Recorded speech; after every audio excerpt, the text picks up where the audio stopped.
Hello and welcome to Radiant Academy. मैं अमोल चिपे आप सभी का स्वागत करता हूं रेडिएंट एकेडमी के इस नए एडिटोरियल एनालिसिस में। आज हम जो चेन्नई में हादसा हुआ है, चेन्नई में इंडियन एयरफोर्स डे का सेलिब्रेशन चल रहा था, जहां पे एक एयर शो ऑर्गेनाइज किया था मरीना बीच पे। उस समय पे वहां पे 15 लाख लोग एकदम से जमा हो गए वो शो देखने के लिए, और वहां पे धूप की वजह से बहुत लोग यानी 5 लोगों की डेथ हो गई और काफ़ी सारे लोगों को हॉस्पिटलाइज कराना पड़ा। तो ये जो घटना हुई है चेन्नई में, उस पर एक एडिटोरियल आया है द हिंदू न्यूज़पेपर में, तो उस पर हम लोग चर्चा करेंगे पहले। लेकिन उससे पहले 10 नए वर्ड्स देखेंगे और उसके बाद उन 10 वर्ड्स पे एक क्लोज टेस्ट आपके लिए है, और अंत में एक पैरा जंबल है। अभी जो बच्चे कमेंट कर रहे हैं एक एक सेंटेंस करके, अब थोड़ा सा इंप्रूवमेंट लाने की कोशिश कीजिए। आप क्लोज टेस्ट के भी आंसर्स उसमें देने की कोशिश करो, पैरा जंबल का सीक्वेंस लगाने की कोशिश करो। देखो, ट्राई करो, गलती करने से डरो मत। सबसे पहले तो यह है कि गलती करने से डरना बंद कर दो।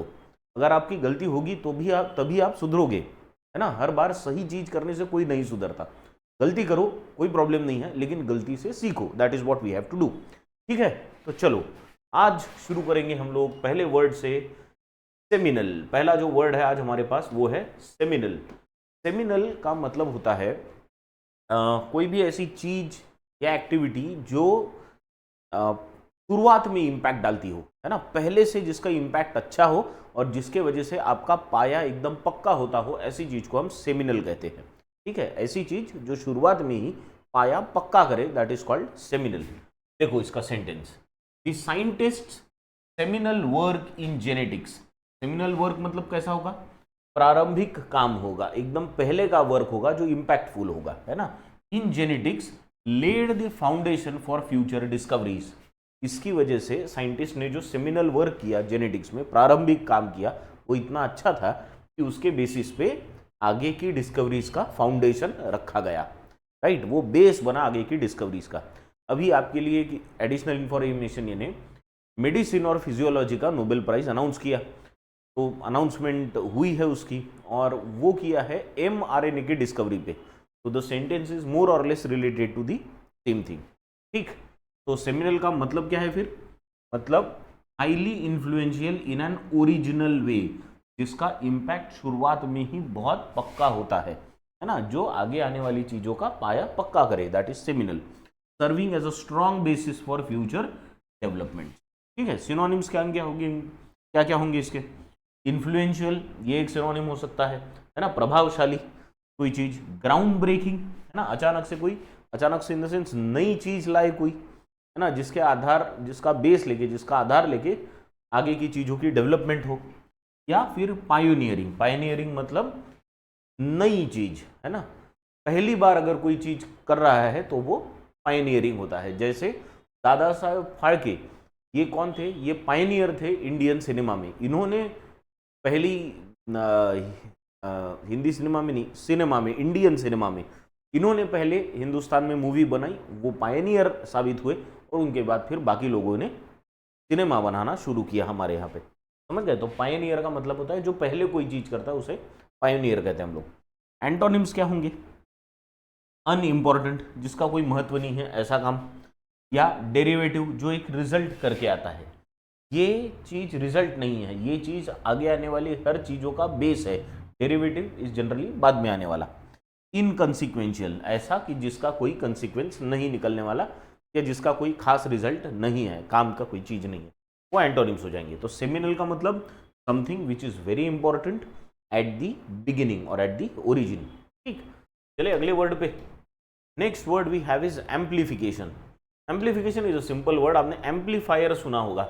एम्पलीफायर क्या करता है? आपके साउंड को इंक्रीज करता है, राइट। एम्पलीफिकेशन का भी मतलब वही है। एम्पलीफिकेशन मतलब किसी भी चीज को इंक्रीज करना, बढ़ाना, that is called amplification. Amplify करना मतलब बढ़ाना। ठीक है, तो एम्पलीफिकेशन का सेंटेंस देखो क्या है। The essay needed further amplification. किसमें एम्पलीफिकेशन की जरूरत थी? एसे में, यानी एसे को बढ़ाने की जरूरत थी। क्यों? To clearly convey its arguments, क्योंकि शायद उसके आर्गुमेंट्स क्लियरली कन्वे नहीं हो रहे थे, उसे कन्वे कराने के लिए उसको बढ़ाना जरूरी था। ठीक है, तो एम्पलीफिकेशन का मतलब बढ़ाना, टू इंक्रीज। मीनिंग क्या होगा इसका? द एक्ट ऑफ इंक्रीजिंग और expanding something specially in detail और इन साइज। सिनोनिम्स क्या होंगे इसके? इनलार्जमेंट, है ना, किसी चीज को बड़ा करना, इनलार्जमेंट। एक्सपांशन, अगेन बढ़ाना या इंक्रीज करना। एंटोनिम्स क्या होंगे इसके? फिर छोटा करना, रिडक्शन, मिनिमाइजेशन या डिक्रीज। ये सारे एंटोनिम्स और सिनोनिम्स बहुत सिंपल से वर्ड्स है। ठीक है, एम्प्लीफिकेशन ध्यान में आ गया? एम्प्लीफिकेशन मतलब बढ़ाना, टू इंक्रीज इन साइज और in detail. Next word we have is surge. Surge ये एक वर्ड है, सर्ज। सर्ज मतलब अचानक से उछाल आना किसी चीज में, सिर्फ उछाल आना नहीं, अचानक से उछाल आना। यानी बिक्री में लेट से ऐसा हुआ कि कोई प्रोडक्ट है, उसकी बिक्री में अचानक से उछाल आया, अचानक से किसी कारण की वजह से, तो उसे कहेंगे द प्रोडक्ट और the sale of the product has surged, है ना।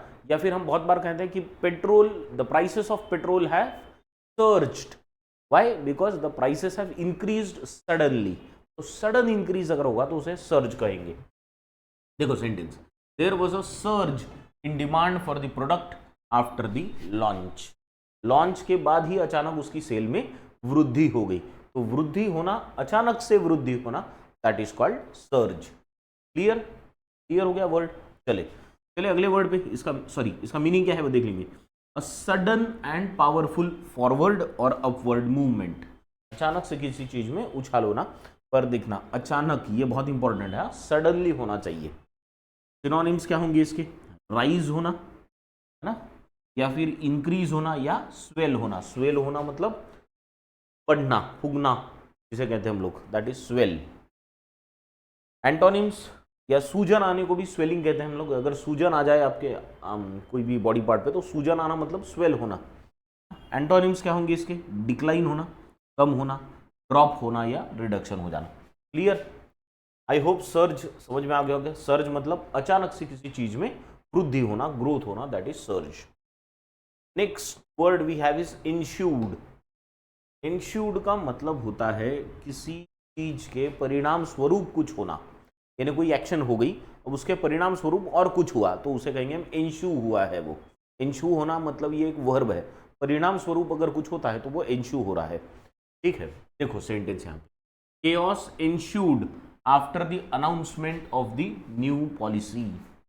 नई पॉलिसी अनाउंस होते ही क्या हुआ? केओस हुआ। केओस ये वर्ड हम बहुत बार देख चुके हैं। केओस का मतलब होता है गड़बड़, है ना। तो किसका परिणाम स्वरूप हुआ है केओस?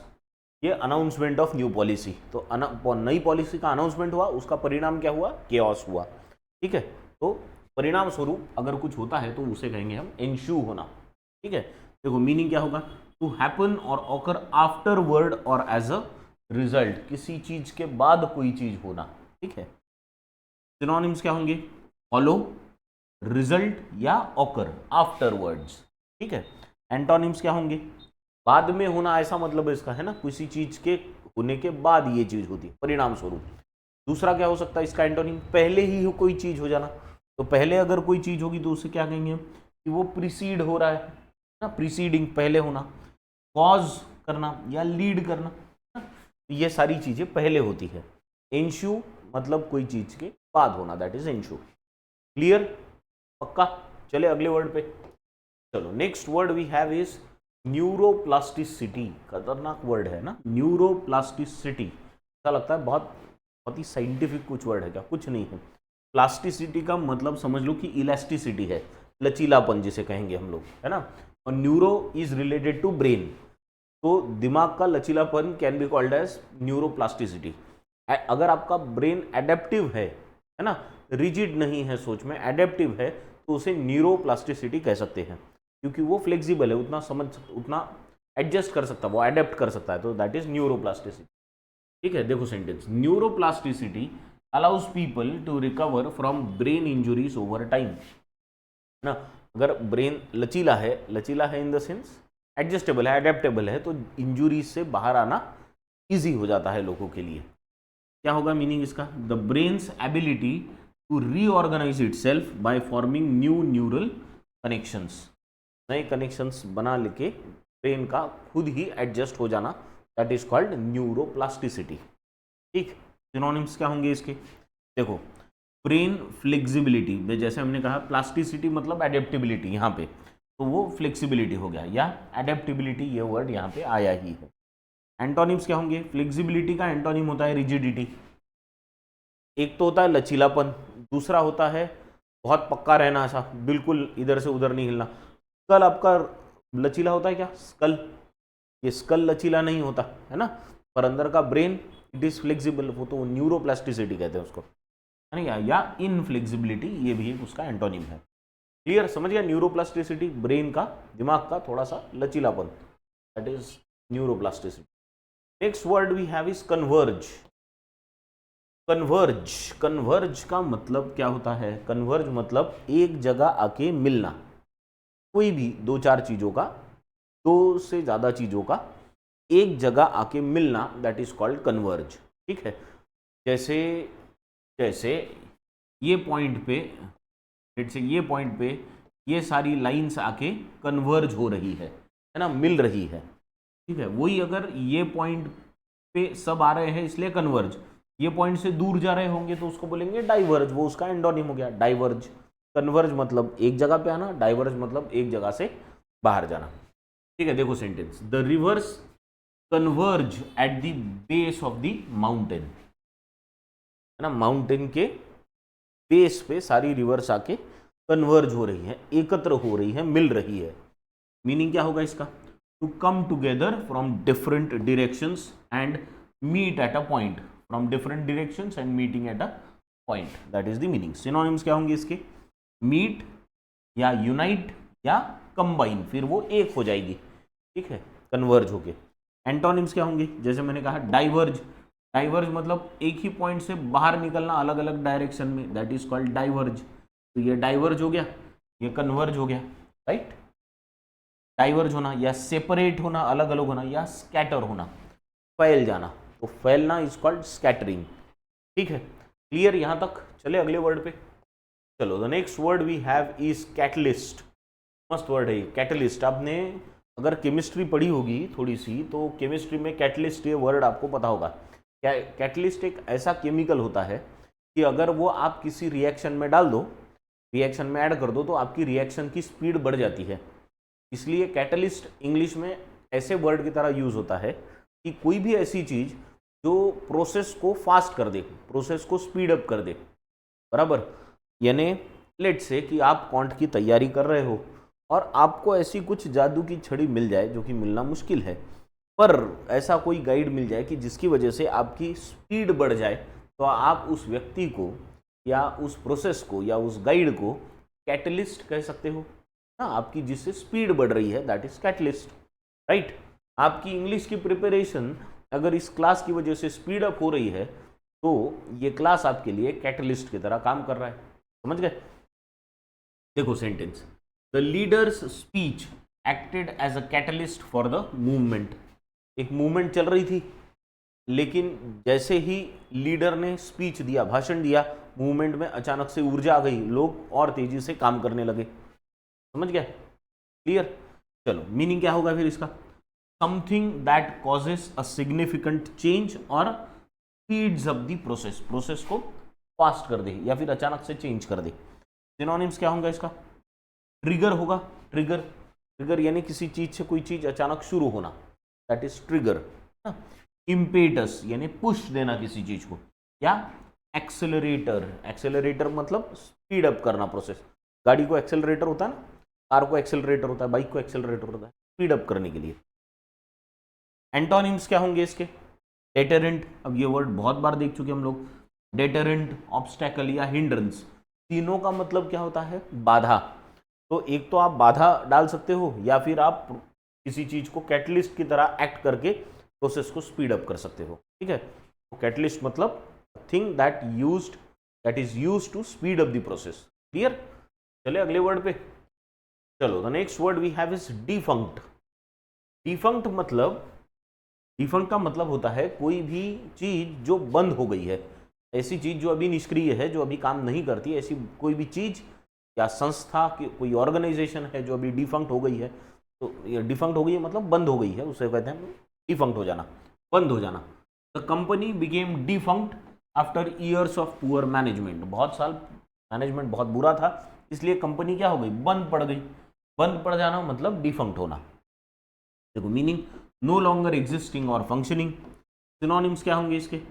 ऑब्सोलीट, ऑब्सोलीट मतलब नो मोर इन यूज, अभी जिसका यूज नहीं होता वो ऑब्सोलीट हो गया। एक्सटिंक्ट, विलुप्त हो जाना, या इनऑपरेटिव, जो अभी काम में नहीं है। एंटोनिम्स मतलब फंक्शनिंग, जो अभी शुरू है, एक्टिव है या ऑपरेशनल है। समझ गए? डिफंक्ट का मतलब, डिफंक्ट मतलब something that has close down, जो अभी बंद हो चुका है। क्लियर? चलिए अगले वर्ड पे। Next word we have is prudent. Prudent आप उस व्यक्ति के लिए यूज करोगे, अगर आपको कहना है कोई व्यक्ति प्रूडेंट है, तो वो व्यक्ति समझदार होना चाहिए, होशियार होना चाहिए और सीरियस होना चाहिए, यानी सेंसिबल हो जरा व्यक्ति, समझदार हो, होशियार हो, तो उसे हम प्रूडेंट कहेंगे। तो प्रूडेंट मतलब होशियार, समझदार। नेक्स्ट, इट वॉज प्रूडेंट, ये समझदारी थी। It was prudent to save money for unforeseen expenses. पता नहीं कब आपके खर्चे बढ़ जाए, तो पैसे आपने सेव करना, ये प्रूडेंट है। प्रूडेंट है मतलब इसी में समझदारी है, राइट? तो प्रूडेंट का मीनिंग क्या होगा?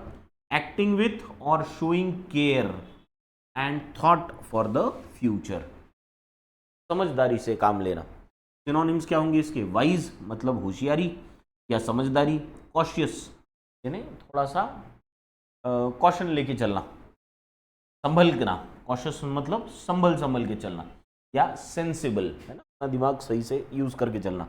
एंटोनिम्स क्या होंगे इसके? रेकलेस, कैसे भी खर्चा करो, कैसे भी गाड़ी चलाओ, जिसमें कोई रिस्पॉन्सिबिलिटी नहीं है। इररिस्पॉन्सिबल, रेकलेस का मतलब होता है इररिस्पॉन्सिबल, है ना, केयरलेस या इम्प्रूडेंट। तो प्रूडेंट का अगर एंटोनिम आए तो इम्प्रूडेंट, ये ध्यान में रखना, ठीक है? समझ गया? प्रूडेंट मतलब, आइडिया क्लियर है एकदम? प्रूडेंट मतलब क्या? समझदार। चलिए अगले वर्ड पे। Next word we have, now we don't have a word, it's a phrase. मैं पिछली क्लास से ट्राई कर रहा हूँ कि एटलीस्ट एक फ्रेज भी आपको दूँ, है ना, ताकि आपकी फ्रेजेस भी अच्छे से तैयार हो। तो आज हमारे पास जो फ्रेज है, वो फ्रेज है curve Anish. Curve Anish, curve Anish मतलब अपने लिए स्थान बनाना, है ना। अगर यो अब सेंटेंस पढ़ो, ध्यान में आ जाएगा, है ना। कोई व्यक्ति अपने लिए जगह बनाने की कोशिश कर रहा होता है किसी सेक्टर में, like you are trying to carve a niche for yourself in the banking sector. आप बैंकिंग सेक्टर में अपना नाम हो, आगे जाके भविष्य में एक बड़ा नाम हो, इसकी आप कोशिश करोगे, राइट? देखो sentence, he worked hard to carve a niche for herself in the competitive fashion industry. Fashion industry बहुत कम्पिटिटिव है, उसमें अपना नाम बनाने के लिए, नाम बनाने के लिए, कार्व नीश का मतलब क्या? नाम बनाना। तो अपना नाम बनाने के लिए वो कोशिश कर रही थी, क्या क्यों हो रहा है? ठीक है, अपना नाम बनाने के लिए वो कोशिश कर रही थी, है ना। Carve a niche, was trying to carve a niche. समझ गए? देखो मीनिंग इसका, to successfully create a unique position और opportunity in a particular area, अपने सेक्टर में, अपने एरिया में एक जगह बनाने की कोशिश करना। सिनोनिम्स क्या होंगे? देखो, establish a place, find a role और सिक्योर अ पोजीशन, ठीक है। एंटोनिम्स क्या होंगे इसके?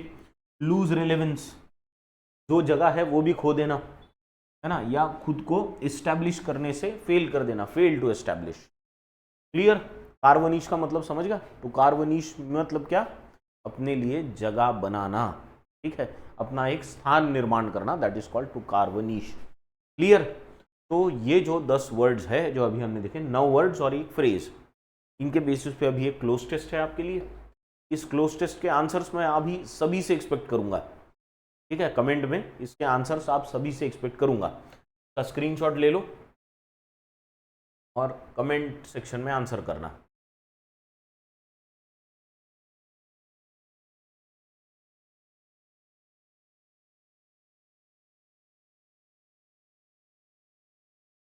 ठीक है, डन।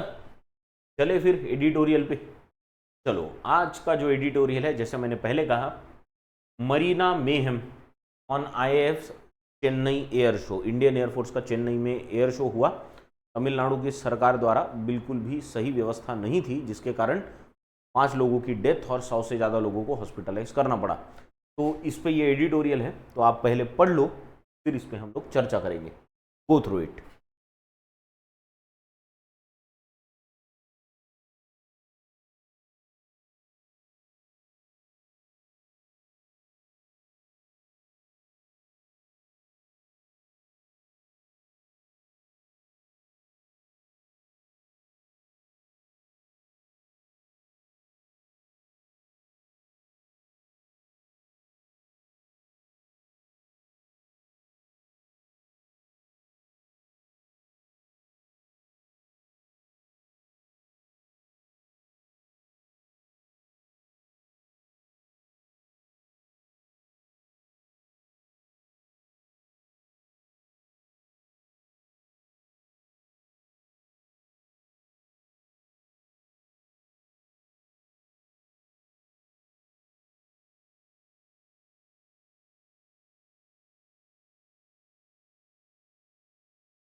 चलो हो गया, डन,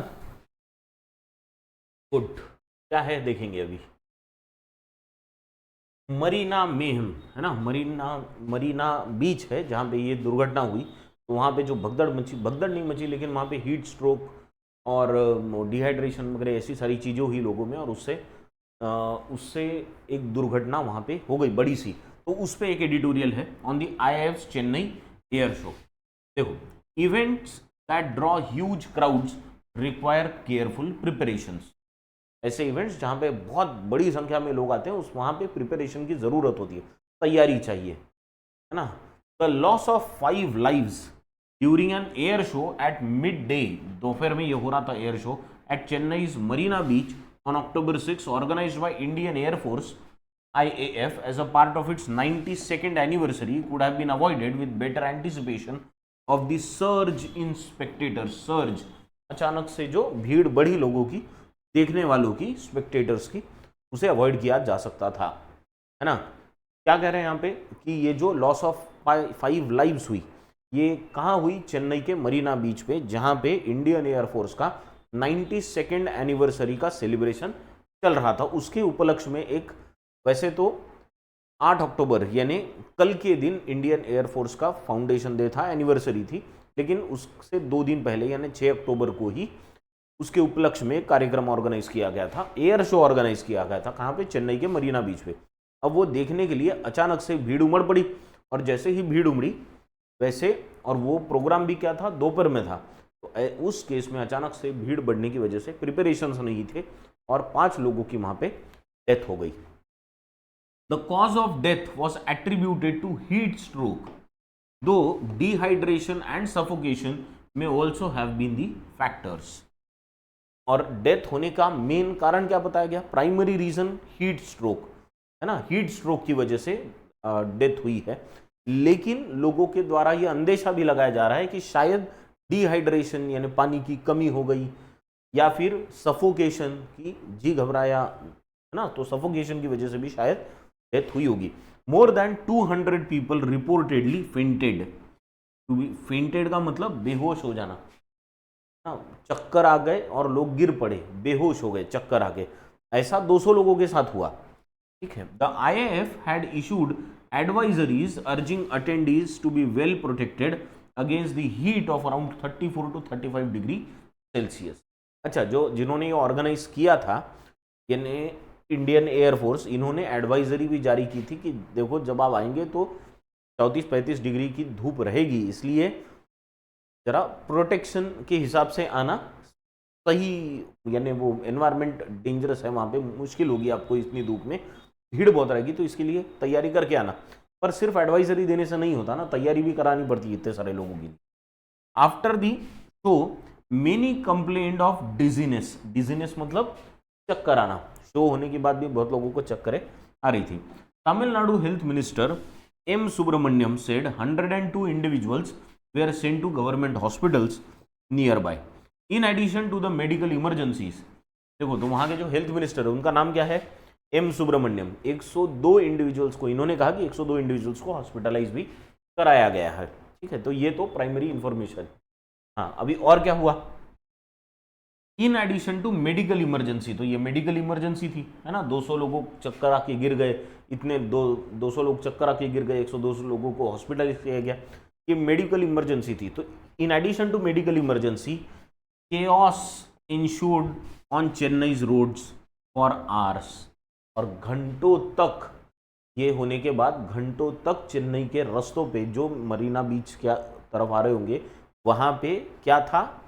केओस था। ये मेडिकल इमरजेंसी की वजह से इंश्यू हुआ था केओस, है ना, यानी परिणाम स्वरूप वहाँ पे रास्तों पे केओस हो गया। केओस हो गया मतलब गड़बड़ हो गई, सारी सिस्टम बिगड़ गई।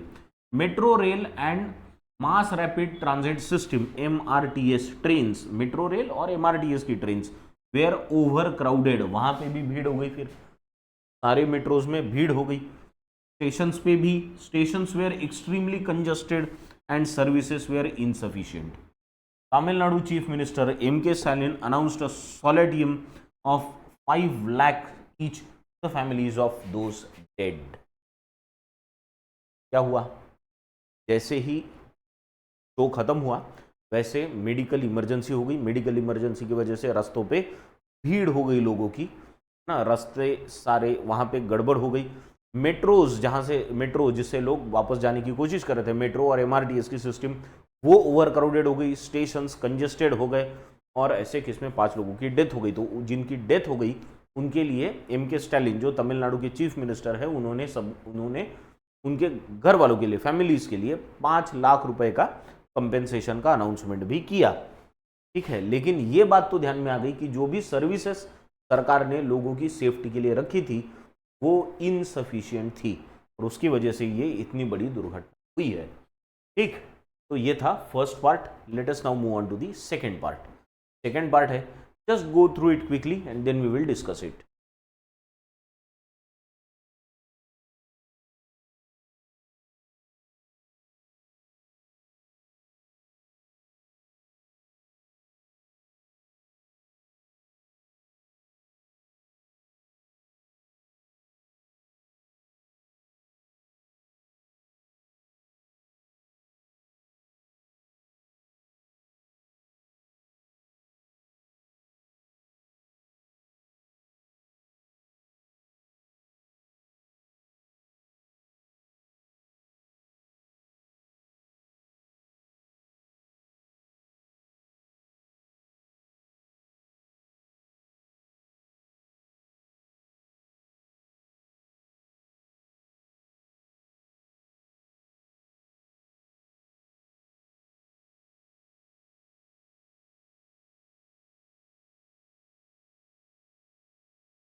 चलो डन, पढ़ लिया, गुड।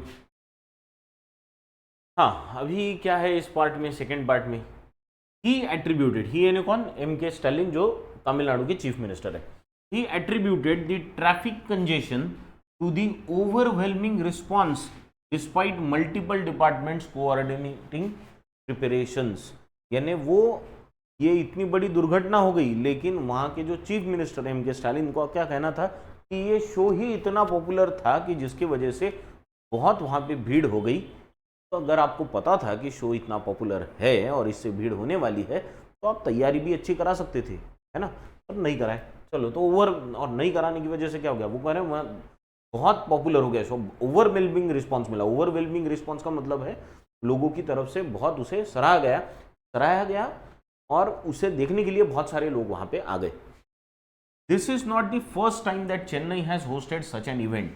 अच्छा, चेन्नई कोई छोटा शहर नहीं है, बहुत बड़ा शहर है और ये पहली बार भी नहीं है कि चेन्नई ने ऐसा कोई शो ऑर्गेनाइज किया है, ये पहली बार नहीं है ना।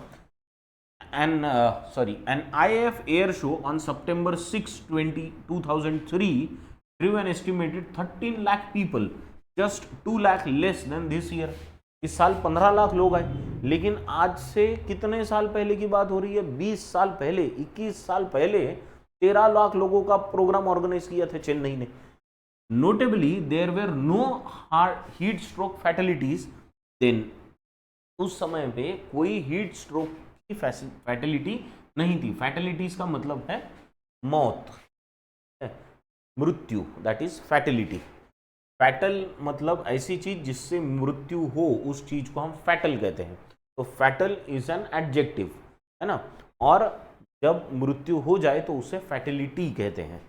ठीक, तो उस समय तो हीट स्ट्रोक से कोई फैटेलिटी नहीं थी।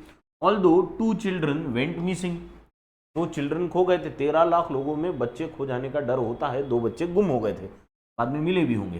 Traffic management and train services were similarly chaotic, लेकिन उस समय में भी ट्रैफिक मैनेजमेंट वैसा ही था, गंदा, और ट्रेन की सर्विसेज भी वैसी थी, इनसफिशियंट, है ना, केओटिक, गड़बड़ से भरी हुई। Clearly lessons have not been learned, the blame should be shared not only by the state government responsible for the logistical support, but also by the railway administration for its inadequate response. तो author यहाँ पे क्या कह रहे हैं कि ये जो ब्लेम है, ये इसकी जिम्मेदारी सिर्फ राज्य सरकार की नहीं है, उनकी तो प्राइमरी जिम्मेदारी है, लेकिन सिर्फ उनकी ही जिम्मेदारी नहीं है, जिम्मेदारी रेलवे प्रशासन की भी है ना, रेलवे एडमिनिस्ट्रेशन की, because they did not give adequate response. उनकी उनकी ये जिम्मेदारी थी कि उनको पता है कि आज से 21 साल पहले अगर 13 लाख लोग आए थे तो ये साल उससे ज़्यादा ही आएंगे, और अगर ज़्यादा आएंगे तो के हिसाब से तैयारी ज़रूरी भी थी, पर वो फिर भी पूरी नहीं कर पाए। Defence officials should have provided more critical inputs than they did, given their experience in conducting such shows nationwide. ये तो आरोप डिफेंस पे भी लगा रहे हैं, डिफेंस मिनिस्ट्री पे या डिफेंस की सिस्टम पे। इनका क्या कहना है, डिफेंस के ऑफिशियल्स पे। ऑथर का क्या कहना है कि डिफेंस के जो ऑफिशियल्स हैं उन पे भी इसका ब्लेम जाना चाहिए, क्योंकि उन्होंने प्रॉपर इनपुट्स दिए नहीं शायद सरकार को, जिसकी वजह से सरकार उस पर काम कर पाती, है ना। और उन्होंने इनपुट्स देना क्यों जरूरी था, क्योंकि उनको ऐसे प्रोग्राम्स भारत भर में ऑर्गेनाइज कराने का एक अनुभव है।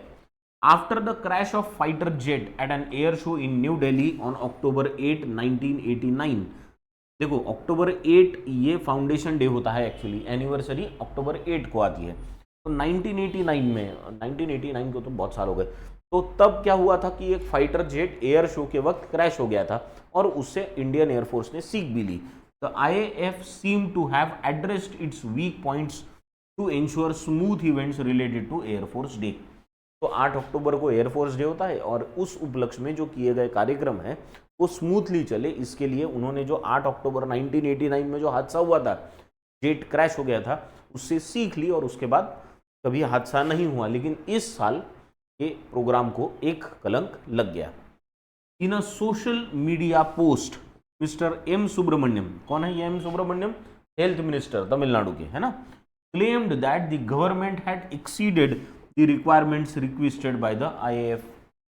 एम सुब्रमण्यम, ये जो हेल्थ मिनिस्टर है तमिलनाडु के, उन्होंने कहा कि सरकार ने तो जितना IAF ने रिक्वेस्ट किया था उससे ज़्यादा सुविधाएं दी थी, फिर भी वो कम पड़ गई। ठीक है, तो ये उनका बयान है, कितना सच कितना झूठ वही जाने। ठीक, तो now we have the last part, just go through it quickly.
चलो पढ़ लिया, छोटा सा पार्ट है। हाँ क्या है अभी यहाँ पे, हाउएवर हिज असर्शन, असर्शन इसके असर्शन वो जो M Subramaniam health minister Tamil Nadu के उन्होंने किए हुए। हाउएवर हिज असर्शन, असर्शन मतलब जो उन्होंने असर्ट किया है, जो उन्होंने कहा है, दावा किया है। असर्शन का मतलब होता है दावा करना। However, his assertion about sufficient toilets and drinking water did not align with complaints about inadequacies at the venue. लेकिन उन्होंने जो दावा किया उसकी सच्चाई की जब पड़ताल की गई जमीन पे जाके, वेन्यू पे जाके, जहां पे ये हादसा हुआ मरीना बीच पे, तो वहां पे ध्यान में आया कि वहां पे सफिशिएंट टॉयलेट्स भी नहीं थे और ड्रिंकिंग वाटर, इतनी कड़ाके की धूप होने के बावजूद भी पीने के पानी की भी सफिशिएंट व्यवस्था नहीं थी, है ना, वो अलाइन नहीं हो पाए। The authorities should not have allowed several lakhs to converge at Marina. सबसे पहली तो बात ये कि ऑथोरिटीज ने इतने ज्यादा तादाद में लोगों को उस छोटी सी जगह पे, छोटी सी जगह नहीं, मरीना बीच इज ह्यूज, लेकिन फिर भी वहां पे इतने लाख लोगों को एकदम से आने की वो परमिशन ही नहीं देनी चाहिए थी। Giant screens could have live stream the display and volunteers from higher education institutions could have assisted police, transport and health officials to attend to those in distress. Solution क्या है कि बड़ी बड़ी स्क्रीन्स लगा देते लोगों को देखने के लिए, लोग स्क्रीन्स पे देखते, है ना, तो लोग बड़ी बड़ी स्क्रीन्स पे देखते तो शायद एक जगह पे भीड़ नहीं जमा होती, है ना, दूर दूर रहते, स्क्रीन्स लगाने चाहिए थे। दूसरा, वॉलेंटियर्स को बुलाना चाहिए था। कॉलेजेस के हायर एजुकेशनल इंस्टीट्यूशंस जो होते हैं वहां से स्टूडेंट्स को बोलना चाहिए था कि आप वॉलेंटियर करके आओ, आप पुलिस की मदद करो, आप ट्रांसपोर्ट की मदद करो, आप हेल्थ सर्विसेज में मदद करो, उन लोगों को अटेंड करो जो डिस्ट्रेस में है, डिस्ट्रेस में है मतलब तकलीफ में है, उनको अटेंड करो। इतना वो वॉलेंटियर्स कर सकते थे स्टूडेंट्स कॉलेजेस के।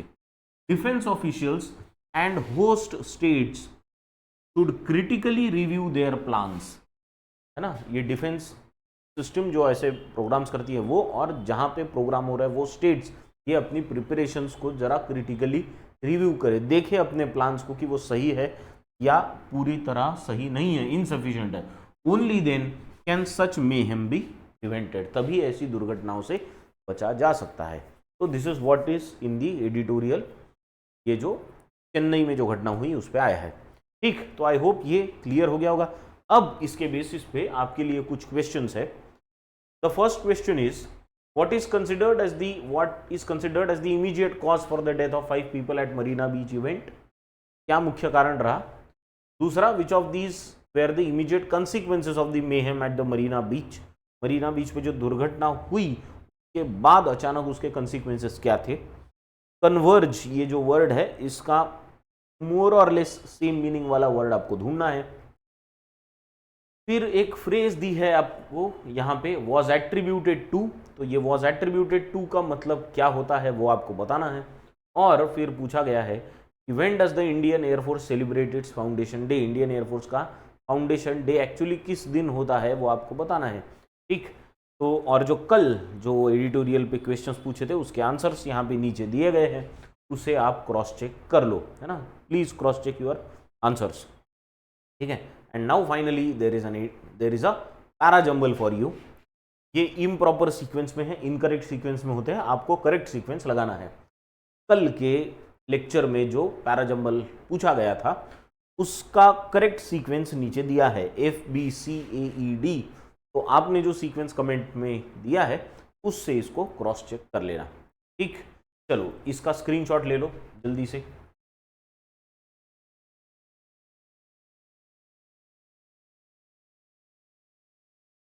ठीक है, डन, ले लिया स्क्रीनशॉट।